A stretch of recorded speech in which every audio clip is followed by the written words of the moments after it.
welcome. Any questions? And you remember you're directing it to both Mr. Young and Mr. Lalcham. Okay.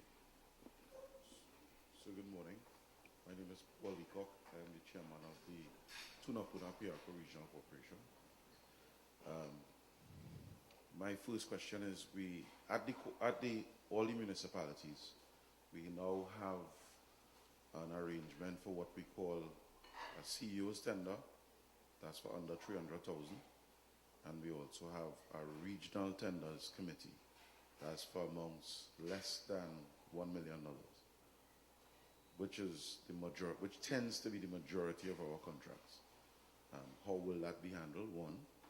Two, at present, we have a ridiculous arrangement where a contractor wishes to register to become a provider for the municipality. They have to come and register with us, and then we have to interview them, send them to the Ministry of Finance for approval, which takes years, and then wait for them to be approved. So some insight into that. And of course, when we have small contractors, and you refer to contractors who are local based, when we have small contractors, part of their challenge is always financing.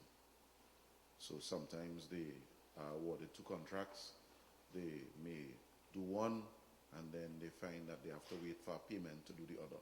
And if it's a payment from the state, we know how slow it could be. Which means that a small contractor could very quickly become, how did you put it? You put it as consistently,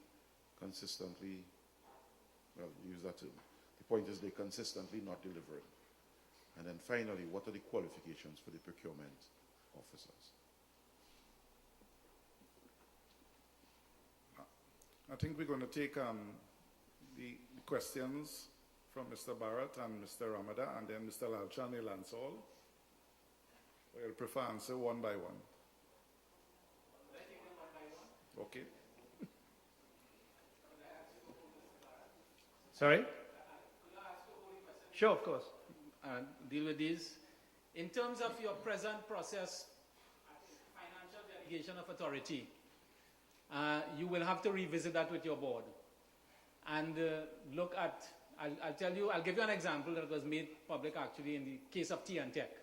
TNTech is no different. TNTech internal tenders committee in management would have been up to 8 million, and then up to the board goes after 8 million. They have now bought all that inside, and they have 2 management tenders committee within the TNTech scenario. So nothing goes to the board now in terms of approval of contracts.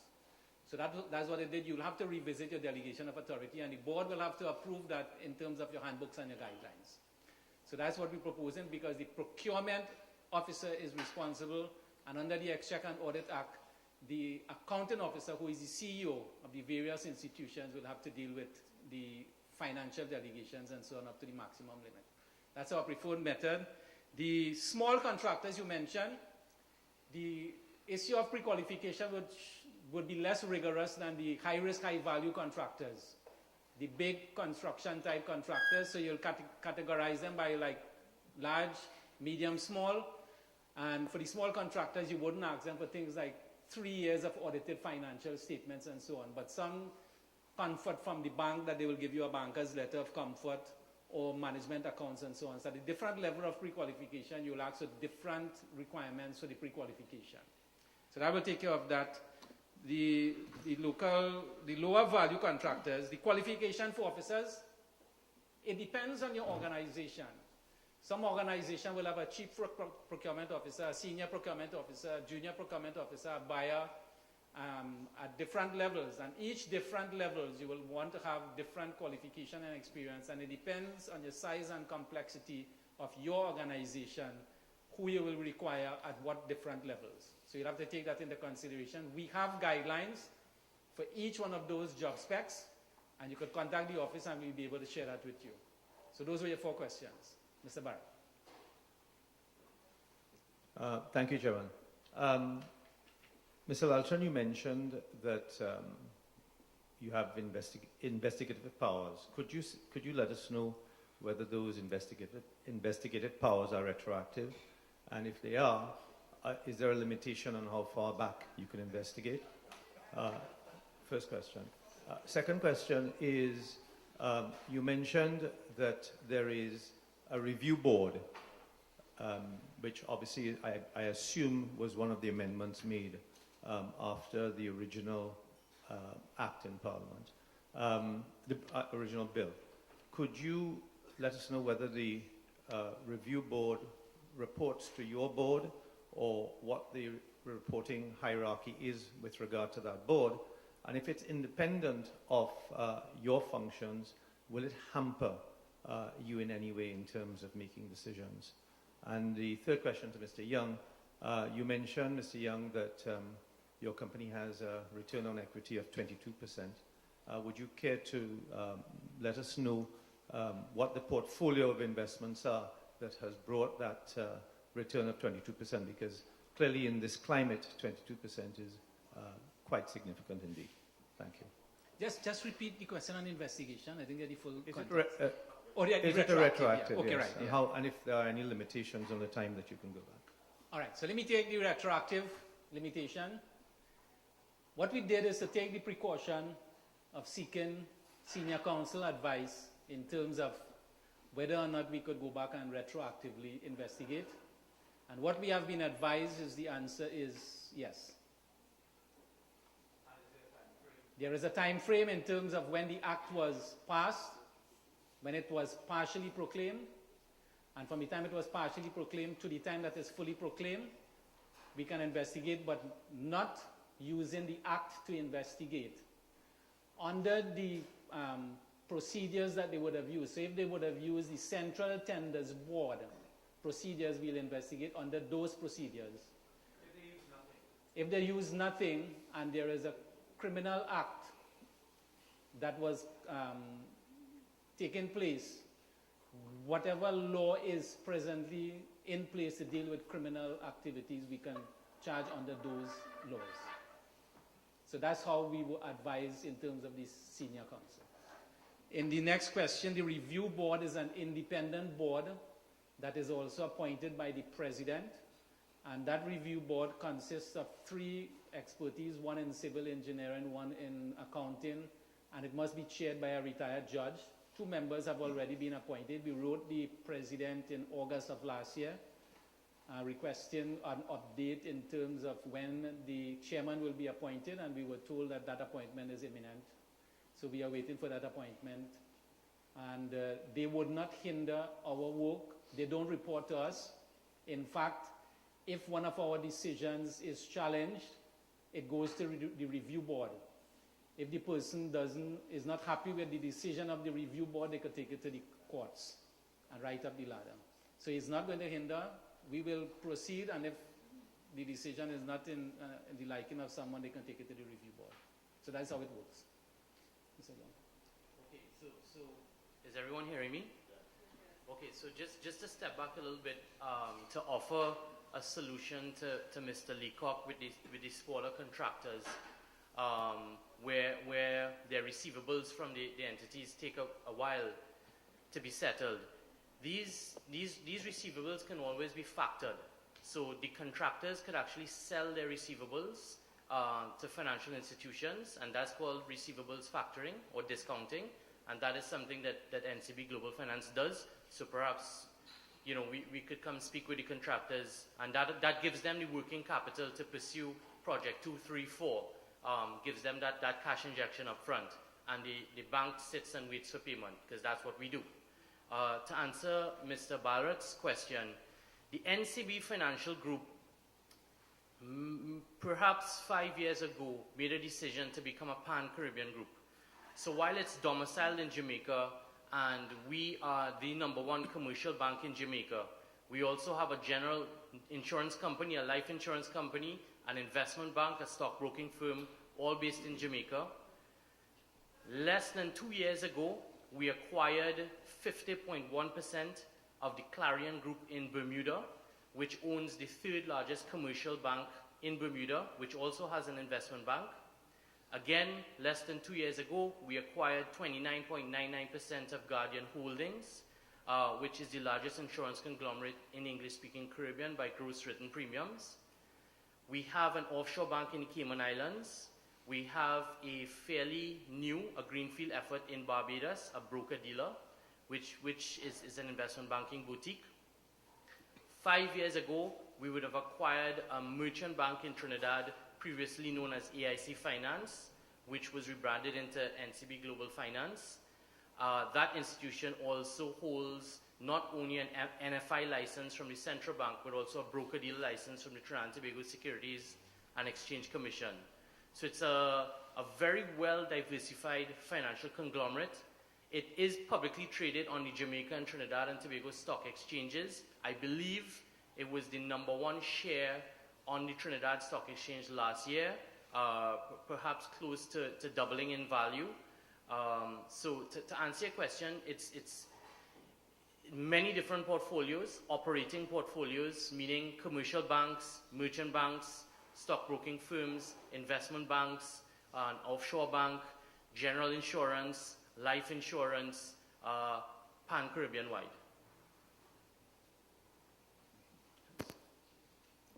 Good morning to everyone. First of all, let me congratulate the organizers of this morning's meeting. I think it is seminal and historic.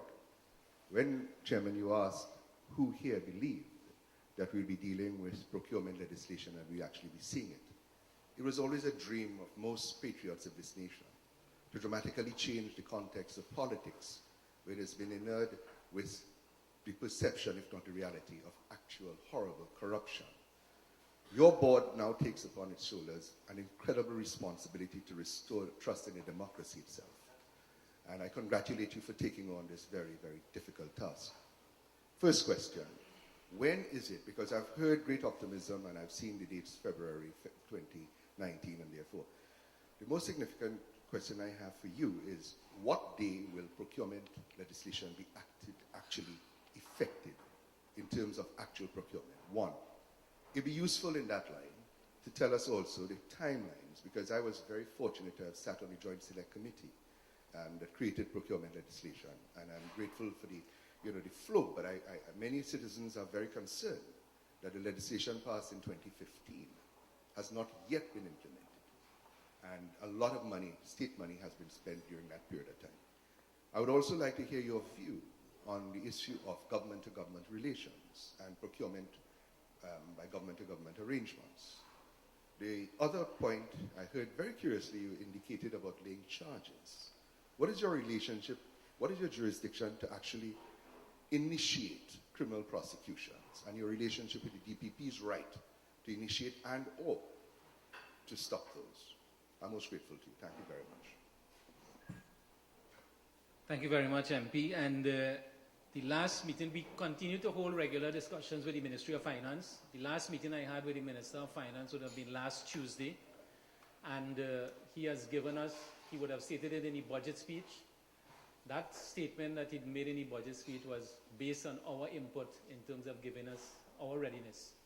And we kept to our part of the bargain in terms of giving him the regulations on November the 30th.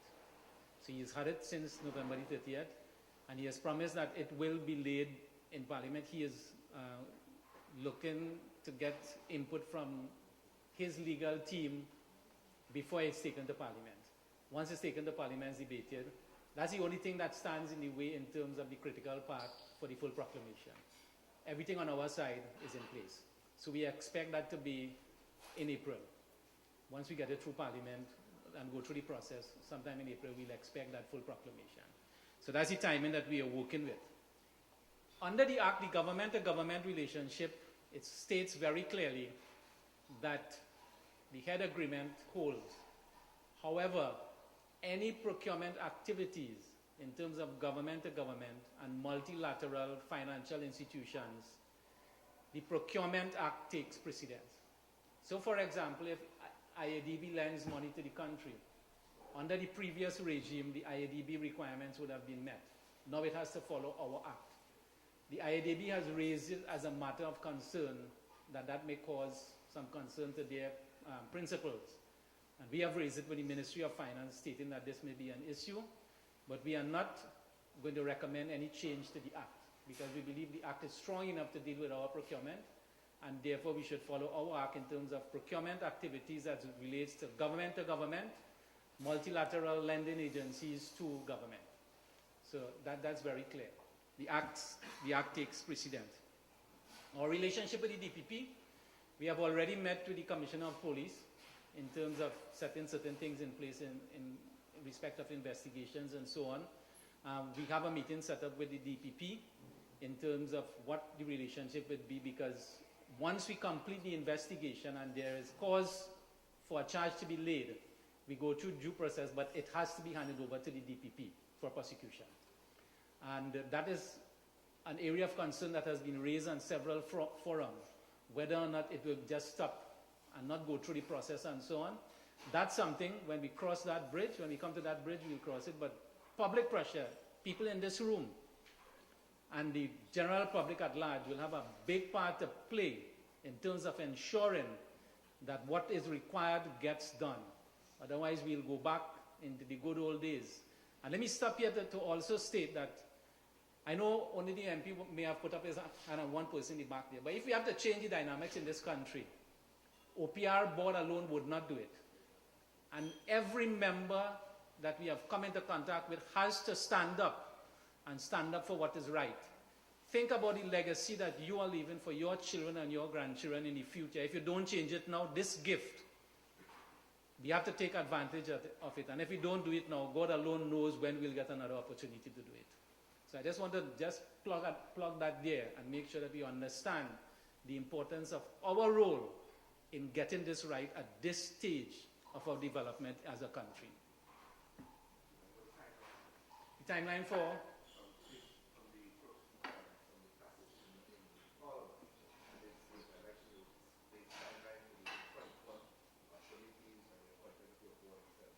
The historic timeline. Yeah, what happened, right? So we were appointed. It's quite interesting, so allow me a little time to go through this. We were appointed on the 12th of January and given the Act, 2018. So the information on some of the newspaper is not too accurate. We were appointed in 2018. We were given our offices around April. The first set of finances was done around the same time. That's money, but our board were working, I was working from home. I used all my facilities, I used my vehicle, etc., etc. When we moved into the office, I didn't have any staff. So I had to clean the toilets, change the toilet paper, carry the garbage downstairs. My board members were involved in that. And then we had to go through the process of getting the janitorial, doing job description, sending the information to the Ministry of Finance to approve our budget, our manpower plan, and so on. Our first employee took their position in July. So from July to December, we have had all these public consultation, drafted the handbooks, the guidelines, the regulations, etc., etc. So in a sense, you could say, MP, we really worked on everything for the last 6 months or so. Yeah. So we are out here today, after 6 months, really solid time working on this. Well, Chairman, that allows me then to congratulate you again in the very short time frame that you've worked with, from the toilet to the boardroom. I'm going to write a book on that. I hope we do not return to that where we started. No, we have cleaners. I know. I'm just being facetious. The point being, and you see, this is what troubles most of us, true patriots, not those who only say that they are, but those who do the work like yourself, to make this dream of procurement legislation a reality. Because I can't fathom, I know the delays we had in actually getting the Joint Select moving. There were those who resisted it for over a year, and I shan't go back into that history. But it was passed in our parliament in January 2015. And there has then been a dark hole. And I think it is important, if you do not now have that information, to put it into the public domain. What has happened from the moment of the passage in our parliament to the time when you were given the authority to which you so robustly attended. So I think it is important for us to understand that. The reason I'm saying that, as you said, this is not just for today. This is how Trinidad and Tobago will be either a failure or success into our future and for our children.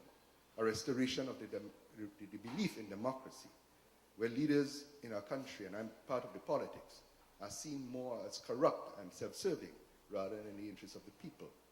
It's always been my view, together with Minister Vassant as we were then, to ensure that the country got procurement legislation so that we can restore some level of dignity and trust into those we elect to lead, and not just to be allowed access to a treasury.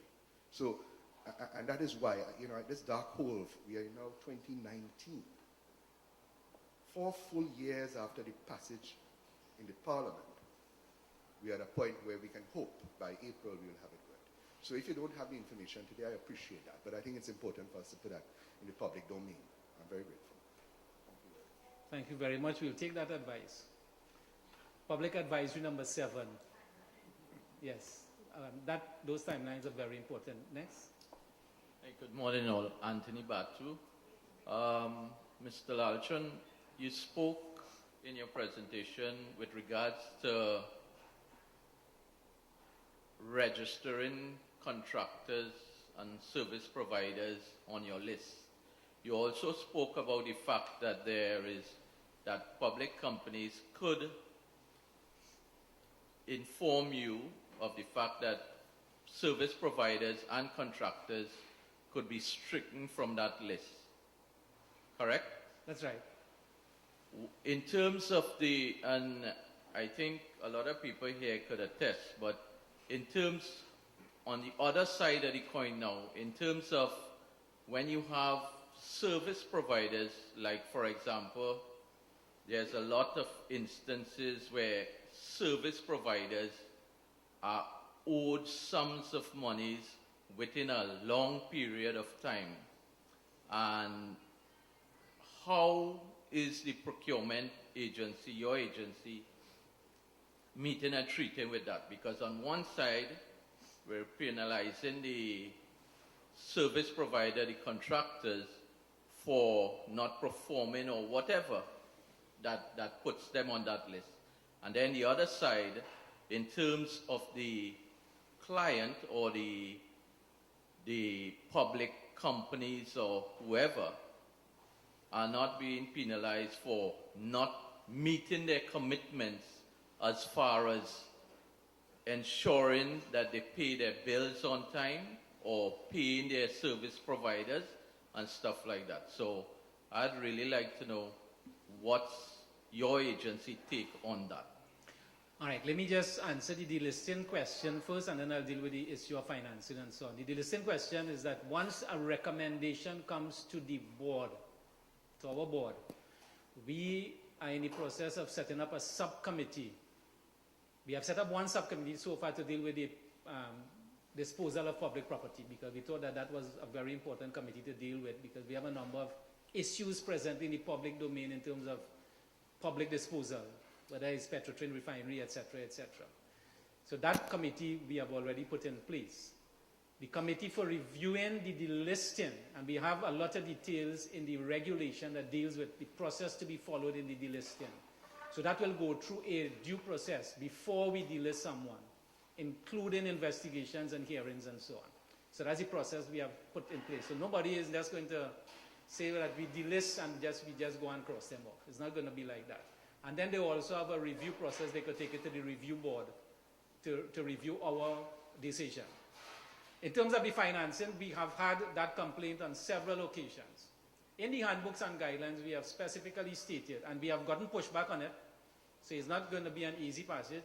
We have specifically said, before you invite requests for proposal, you must be able to identify the funding and know that the funding is present for you to go about that situation. What we have been told by the public body is that if you go that way, we'll never get anything done in this country. So you have two sides of the story, but our recommendation is do not go out, because in dealing with it, you have leakage in value, because the bids will come in knowing that we will get paid 2 years later, and that will be built into the cost of doing business. We want to prevent some of those leakages. And the way to do it is to make sure you have the funding and be ready to pay when persons have completed their percentage of completion and so on. So that is how we recommend it, whether or not people would take it up, but we are going to stick to that. Yeah? Right. We have some questions from the head table. Representing Rotary Club of St. Augustine. Three simple questions for you. I note under the definition of public body, we have the Office of the President, the Judiciary, and a number of others listed. Can you say whether the Central Bank, NIB, NIF, UTC, and the procurement unit itself falls under the same legislation? And two, if you can share with us any experience with a country of a similar state as Trinidad who implemented the procurement legislation in the last, let's say, 5 years, and what has been the feedback, both positive and negative. And the third question is, if an existing contract with a public body has a novation or an amendment to it, will the entire contract fall under the purview of the new legislation? Let's repeat the last one.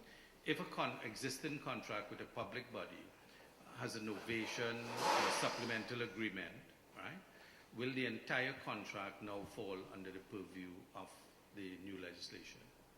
May I answer the last one first? The answer is yes. Once it's part of, once it falls part of under the legislation, it does. We have had discussions with all our counterparts in the curriculum area in terms of their experiences, and they are at different levels of preparedness. Some of them have not even had their acts passed in Parliament. Some of them are now looking at regulations. In some instances, the procurement regulator in the countries report to a line minister. So some of those issues are creating problems. In terms of Jamaica, we found out that the Jamaican situation is of particular interest to us because they have been in operation for 20-something years. And recently now, they have almost lost their independence per se because they now are required to report into the Integrity Commission. So a number of different developments over the last couple of years have taken place. And they are looking towards Trinidad actually based on our discussion to see how successful we are in terms of our implementation so they can get some lessons learned. In terms of the different agencies that you mentioned, NIB, UTC, I could tell you yes, NIB, without a doubt. NIB, yes. Central Bank was raised, and we're looking into that. UTC, we are not, that one hasn't crossed my desk yet, but as they cross, National Investment Fund, once you have public money involved, if you don't fall under the first set of definition, you fall under the public money definition. So each one, I can tell you that a number of agencies has gone to their internal legal advisors for legal advice to say whether or not we fall under the Act. Some have gone to external counsel, and some of their legal internal advice was that no, you don't fall under the Act. But when they went to independent counsel, they all without hesitation were told that you fall under the Act. So as they come up, we are looking at them. Good morning, Antonia Ferrier from Definitive Management Solutions Limited. Two questions, well, two categories of questions. The first relates to the statement you made about supporting local content through the registration of suppliers relative to the regional corporation and having the bodies hire from that pool. Is it that you're saying that this is going to be strictly reinforced, or so that, for instance, if I am registered in Tunapuna, I cannot provide a service or be hired to somebody in Tobago? Second category is around the issue of competitiveness, and kind of tied to the first one. Would some of these restrictions, if there are restrictions as to where you can hire, limit the ability of the market, which is largely supported by government contracts, from developing the competitiveness of the suppliers, if it is that you are limited to not hiring the best, but the closest in your labor pool? How does the Act handle regional competition, regional players and international players relative to the pool of registered suppliers that the state entities and public fund users have access to. And finally, with regard to the technology aspect of it, when you say there's a database available that everybody must now use, is it as a source of information or they must directly interact with that database? How does it integrate with existing procurement platforms such as SAP? And will the information be available for competitive intelligence in terms of looking at bid patterns and values of contracts that are available? Because that is one of the hardest pieces of information, pieces of intelligence to get right now when you're doing strategy. Thank you.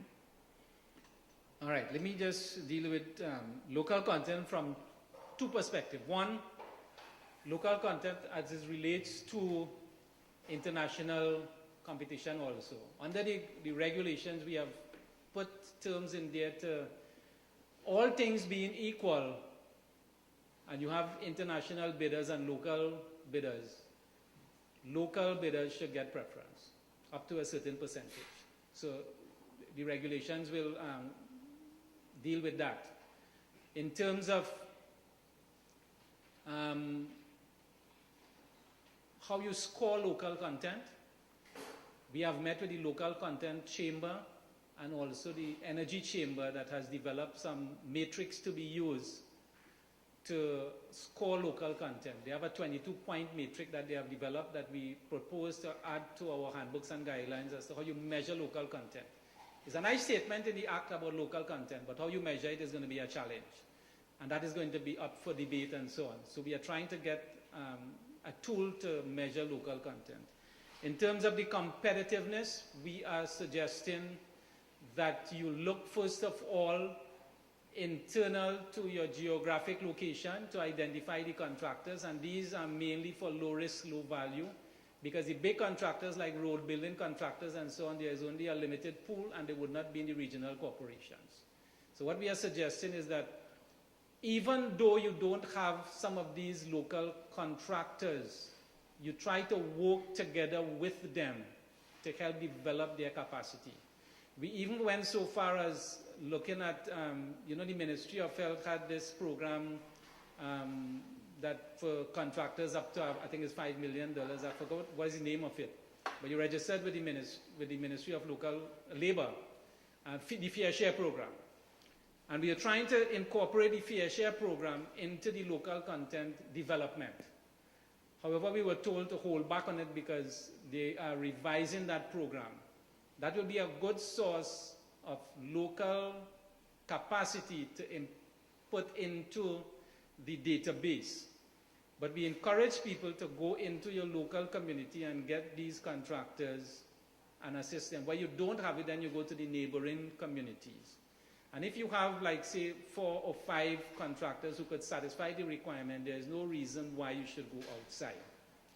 In terms of the technology, the database will be 2 types, a push and a pull.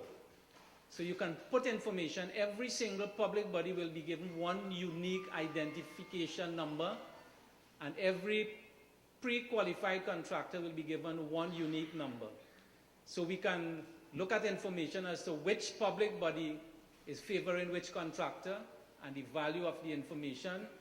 The information in terms of contracts awarded, value of contracts awarded will be a public document because we will be eventually presenting that to Parliament, and that becomes public.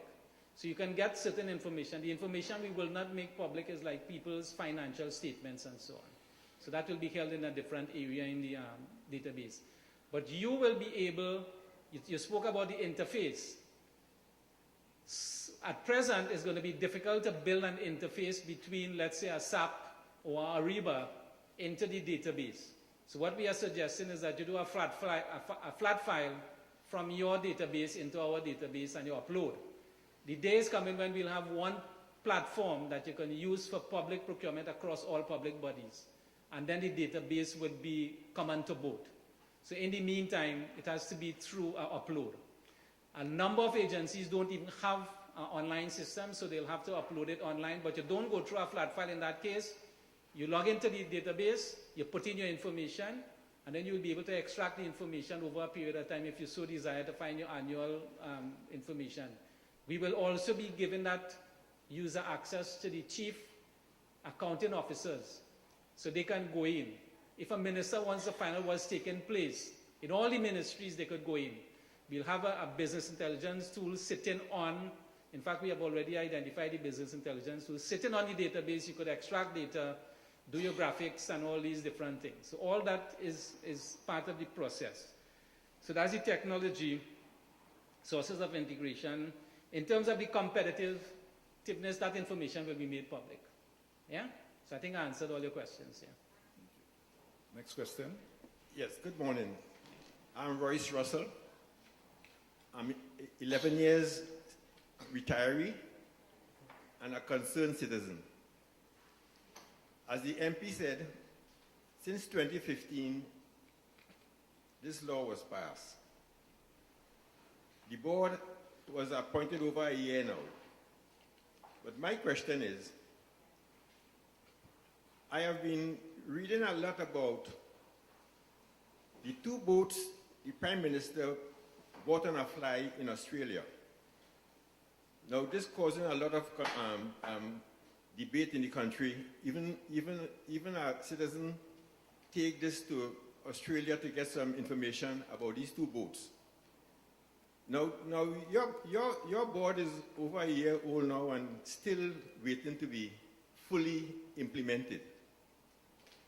Now, when your board implement, would you go back to investigate these two boats, which the concerned citizen of Trinidad and Tobago are concerned the way how these two boats was ordered? And my other question is on the Pantry and Bago. I hear you mention Pantry and Bago also fall under this body. Could you elaborate, like Pantry and Bago and other NGOs, how they will be affected? And the lady who just talked about the local content, there was also the Minister of Finance and the Minister of Local Government said that January 2019, the local government reform will be debated in Parliament. I don't know if the MP have a date. And I know they're always making an announcement and they don't stick to it. So today is the 25th of January, and he said January 2019, this bill coming to Parliament, and I'm anxiously waiting to see what this reform will be with the 14 municipal corporation. But I hear you mentioning also a lot of things about local and municipal. So I don't know if the two will be meshed or there's some conflict there. So can we get some clarification? I'm not in a, thank you very much for those questions. I'm not in a position to answer the question in terms of the legislative agenda for the Attorney General. However, procurement as it relates to the local, the regional corporation falls squarely under the Act and they have to be in compliance. So that is very clear. In terms of Pantry and Bago, we met with NCC yesterday with Gypsy and his entire board, and we have had the discussion in terms of all the agencies under Pantry and Bago that falls under the Act now, and they are very clear as to what is required. It did not go down too well in terms of what is now required, but they all have to now fall under the Act in terms of their governance structure. In terms of the board, I am not going to answer that question presently because I answered the question in terms of we can go back under certain circumstances.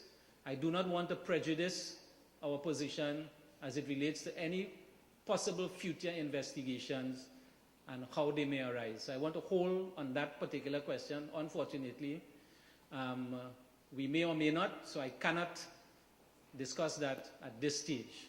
I want to leave all my options open as the chairman. Thank you, Mr. Lalchan. Are there any more questions? Okay, one more. One more. Final question. Final question, and this is just a scenario. I've had a past experience where after the tender process, the best provider was overpriced, but the best provider of the service. And this was in a state enterprise. And we took the decision to set aside the tender and hire the best provider on a sole provider or preferred supplier basis so that we could negotiate the price. Under the Act, would that sort of scenario be accommodated? You need to be very careful with that practice. Very, very careful. I'm just cautioning you. Because you don't want it to appear that you're trying to influence the outcome of a procurement activity, and that has severe consequences under the Act. Yeah. Because you can use all different reasons. Lowest price doesn't mean lowest better value. In terms of your scoring matrix, you have to make sure if it's a technical, a two-envelope, technical and commercial, if you go through all the stages of technical and you score it, and you have about 5 preferred contractors, all pass through the first stage gate, and the second stage gate is commercial, lowest price counts. It depends on how you have set it up, but make sure that is all done before you enter into that scoring and evaluation. Because a number of agencies change the name of the game as they go through the process to satisfy a certain requirement. That is interfering with the tenders process. Be very careful. Okay, thank you to everyone who fielded questions and answers from the head table.